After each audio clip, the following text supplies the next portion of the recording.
Hello guys, we're going to try some onigiri. I got two flavors, spicy kani mayo and okay, I'm not that good at pronouncing, but it's That's all right. yakitori chicken.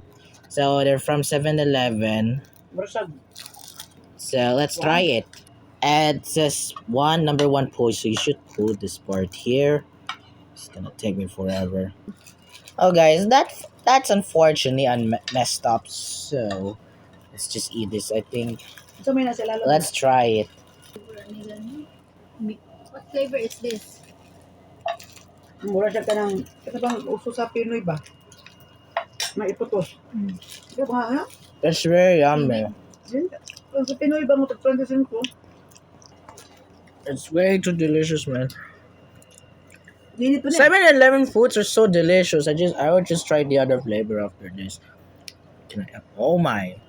Last bite. Magbong. What honor you have? Third honor? Fourth honor?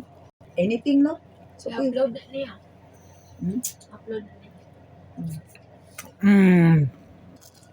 Let's cut your hair tomorrow. Afternoon. Okay.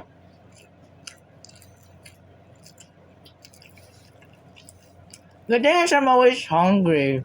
Hungry every single time. This your appetite is good.